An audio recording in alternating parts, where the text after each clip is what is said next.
मूल्यों पर हम खड़े होकर अगर परिवर्तन लाते हैं तो उससे दुनिया को नया रास्ता मिल जाएगा। अब ये हम करने लगे, लेकिन थोड़ा और एक बात का भी ध्यान रखना पड़ेगा।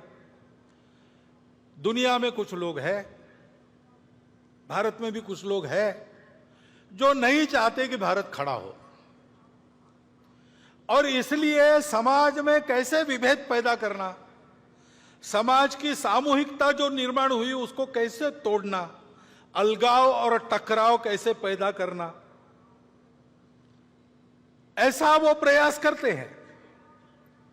अपनी असावधानी के कारण, अपने अविवेक और परस्पर अविश्वास के कारण हम भी कभी कभी उसमें फंस जाते और अप्रत्याशित उपद्रव खड़े हो जाते। क्योंकि भारत का उत्थान होगा तो कलह मिटेंगे, भारत का उत्थान होगा तो दुख जाएगा, शोषण जाएगा। इनके आधार पर अपने स्वार्थ का धंधा करने वाली दुनिया की और अंदर की जो ताकतें हैं, भारत बड़ा होने से उन पर मर्यादा आएगी, वो अपने खेल नहीं खेल सकेंगे। इसलिए इनका निरंतर विरोध चलता है। विरोध करने के लिए किसी विचारधारा का आवरण ये लोग ओढ़ लेते हैं, बड़ी चिकनी चुपड़ी बातें करते हैं, कोई बड़ा उद्देश्य, मन लुभावन उद्देश्य ऐसा घोषित करते कि हम इसके लिए काम कर रहे हैं, लेकिन उनका उद्देश्य दूसरा ही रहता है, अपना उल्लू सीधा करने का रहता है। और कोई भी हो, किसी भी विचारधारा का हो, वो खाटी संघ वाला हो या कम्युनिस्ट हो, अगर वो प्रामाणिक है, निस्वार्थ बुद्धि से काम कर रहा है, तो उनके लिए वो बाधा ही बनता है। ये जानकर ऐसे सब लोगों का वो विरोध करते हैं।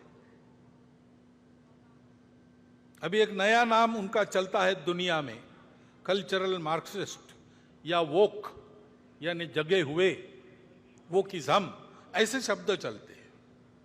नाम तो मार्क्स का लेते हैं, लेकिन 1920 में ही उन्होंने समझा कि मार्क्स ने जो भविष्यवाणी की वैसा होने वाला नहीं है, तो वैसा होने के नाम पर हमारे हाथ में पूरी दुनिया की पकड़ आ जाए, इसलिए तब से ही उन्होंने अपना उद्योग प्रारंभ किया है।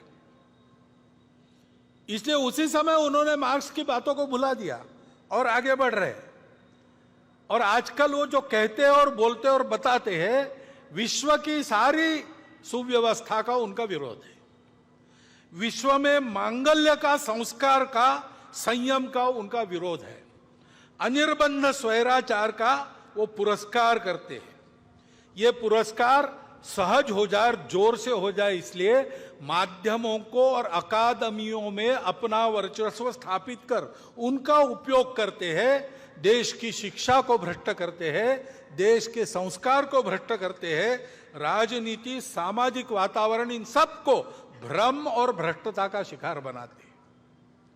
असत्य, विपर्यस्त और अतिरंजित वृत्त के द्वारा ये भ्रम और द्वेष फैलाना, भय फैलाना आसान हो जाता है।